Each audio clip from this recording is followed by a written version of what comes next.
Our state treasurer's race is getting big-time attention as Republican incumbent Dale Folwell faces Democratic challenger Ronnie Chatterjee.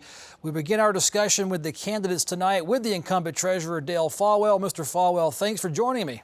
Well, thank you for having me and for all the value that UNC TV has brought their viewers during this COVID crisis. We appreciate that, Mr. Folwell. Let's talk about you. First term's almost complete. Assess your work since 2016, 2017.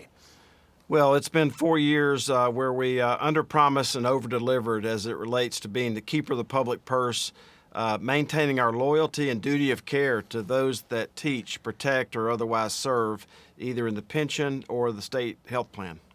Break it down to the kitchen table for folks sitting around listening. What does the treasurer do and how does it affect our lives? Well, you know, sometimes I get asked, do I sign the $1 bill? And because that's where people most often see the word treasurer.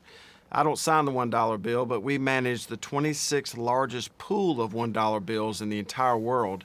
And this is made up of the $108 billion pension plan, the 401, 403, 457 plan, the state health plan, and many other parts of the state treasurer's office.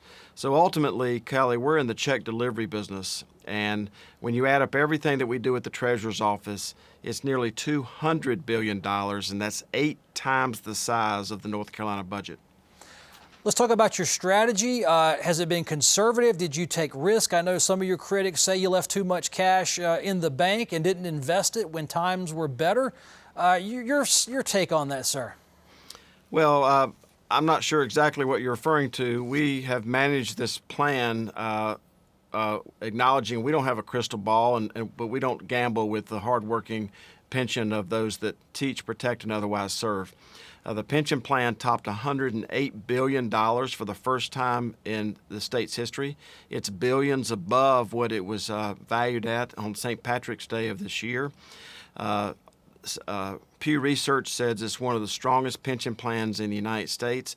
And Moody's, which is our rating agency, last October, before anybody had ever heard of COVID, talked about the strength of the North Carolina pension system, which was just outlined again in Barron's magazine over the weekend.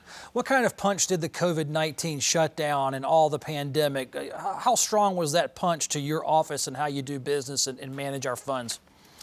Well, we remain in the check delivery business, but as you can imagine, about 85 to 90% of our people are now working remotely. And as I've said to you before, you know, people don't call the treasurer's office to book a cruise.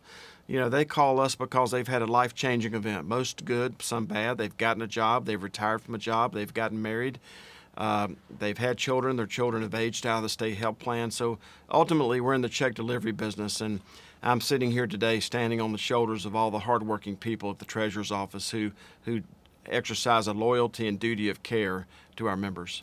I remember 4 years ago, you ran on a platform of reducing the fees that the state was paying for the management of pension funds. You brought a lot of talent in-house to self-manage or in-house manage, if you will.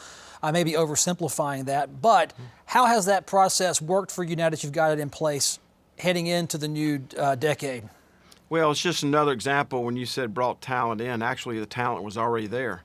And you find every place in state government I've ever worked, if you just listen to the employees, their answers and creative solutions that they've been providing for decades. So we've done a fantastic job. We thought about our goal was to cut $100 million in fees. We're on pace now to cut $350 million just in Wall Street fees, and all that money stays in the pension plan for the future generations of those that teach, protect, and otherwise serve. You mentioned on the teachers and state retirees pension plans. How strong are they now as we head into the fall, and then we'll move on to the state health plan? Well, they're doing extremely well. As I said, they're billions above where they were trading at in March.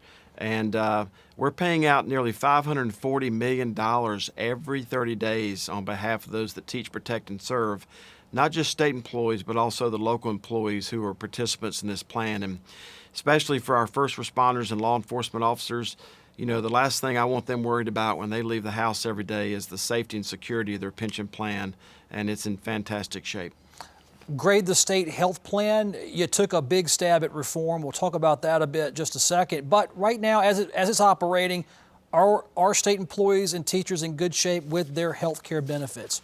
Well, they are. One promise I made 4 years ago was to freeze family premiums for state employees, which we've been able to do even in light of rising health care costs. We've been able to freeze family premiums. But, just because you freeze the price of something doesn't mean people can still afford it.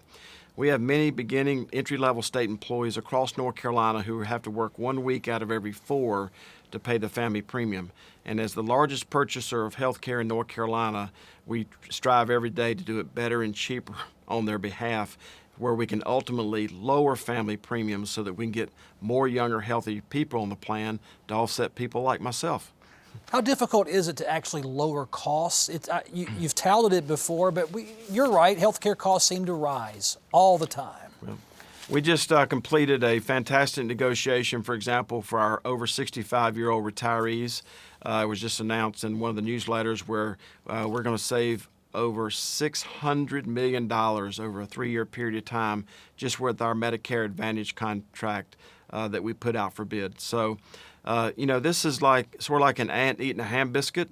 In some respects, it's one bite at a time, but it's by watching the pennies and the paper clips. But, what we're still trying to go after is to get rid of secret contracts in healthcare so that people can understand what they're being billed for. So, because right now, as we sit here, North Carolinians do not consume healthcare; it consumes them.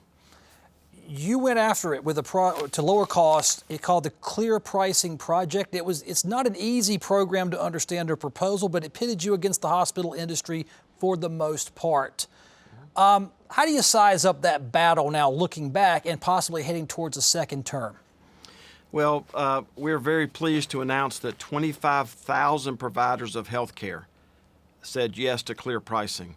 And to show your viewers, as you've seen before, when I attempted to find out what the state health plan was paying for health care, this is what one big health care conglomerate in North Carolina sent me. This is the master price list of what people are charged for health care in North Carolina. Every single page was completely redacted. So we're trying to get rid of secret contracts, push the power to the consumer, even after offering the big hospitals 200% profit. That's 200% of Medicare reimbursement. They still said no, but people are no longer going to tolerate having 20% of their income going towards something they don't know the price and the value of. In your vision, by giving clear pricing, if you could achieve it in a second term, true clear pricing where you have a menu of options, do you see patients going in between hospitals in big cities or possibly leaving their county and getting procedures done in rural counties strictly based off price, like off a menu, a literal menu? Well, they'll be able to determine the price and value. So where we're going is, number one, with bundles. And, I'm an old motorcycle mechanic, so the body I think of is termed as carpentry, plumbing, and electrical. So we're going to bundles for carpentry, which is knees, hips, and rotator cuffs, so that when people go in and get that surgery, they pay one price. So that's going to be clear pricing in and of itself. But secondly, the opportunity for North Carolina for us to be a medical tourism destination, by having clear pricing, get rid of secret contracts, we would be able to drive tremendous economies into our medical industries across North Carolina if we were known as the state with transparent health care pricing and billing. How does that tie in, though, with the state health plan if we become a medical tourism state? Well, the way it ties in is that it would create an opportunity so that people would know what they're paying for. I've got an explanation of benefit sitting right here, and as your viewers know, I went through an intensive care stay with COVID-19 in March. I can't tell you if this AOB was for my COVID experience or my gallbladder being removed 5 years ago. People get these bills in the mail, and they really don't understand the value and the price of what they got. I believe that if you push the power down to the consumer and give them the tools to consume, that they'll figure out where the value and the price is, and that ultimately will be good for everybody, especially those of lower income and fixed income. Whether you're a Democratic or a Republican voter, whether you're a state employee, a teacher, you work in the private sector, what qualities should any North Carolinian who casts a ballot, what qualities should they look for in any NC treasurer? Well, they should look for somebody who doesn't use theory but actually competence to actually be in the check delivery business. They should look for someone who has integrity, ability, and passion, and someone who is always willing to challenge assumptions and to look at new information about something or be willing to look at a different side of information that's already inside their head. And my reputation in Raleigh as a public servant has been to attack problems and not people. That's what I've done as the keeper of the public purse and the state treasurer of North Carolina. And that's why Barron's just highlighted us just last week as a state with a high degree of solvency. We have the number one potential of pulling out of this economic crisis and flattening that curve as long as we get the policies to line up with the financial strength that North Carolina has right now. You're a former House Speaker pro tempore, but what's the relationship now with the General Assembly, both House and Senate? Well, my relationship's good, but as keeper of the public purse, my loyalty is to the people who teach, protect, and otherwise serve, and taxpayers like them. So every time that I come to the General Assembly for something, it's an effort to save money within the plan so that whatever we save stays in the Treasurer's office so that these valuable pension and health plans are available for the next generation of public service workers, which is not going to be the case in many parts of the United States, especially after COVID. Is this state on track to have a multi-generational stability with its retirement and health care plans?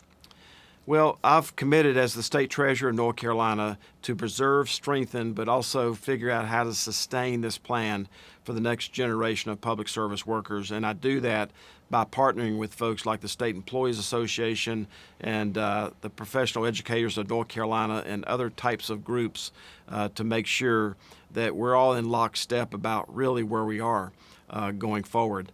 And as I said earlier, when you have a loyalty and duty of care to the members of these plans, it's not always easy to be the keeper of the public purse and the state treasurer, but it's very simple. The last 20 seconds we have in this conversation, what will you be as a treasurer in 21 through 24 to our teachers, employees, and to private citizens who are involved in any retirement or state health plan? Well, I'll continue to do what I've done in the past, and that is to approach this with integrity, ability, and passion. And we're in an environment right now where people don't care what political party you're a member of. They just want their problems solved. And we're facing the highest level of job, health, food, and now educational uncertainty and insecurity, the likes of which we've never seen. And I use my position as keeper of the public purse to try to sustain those and take advantage of opportunities to help those individuals. That is Republican incumbent Treasurer Dale Folwell. Mr. Folwell, thanks as always for coming by for a conversation. Thank you for having me.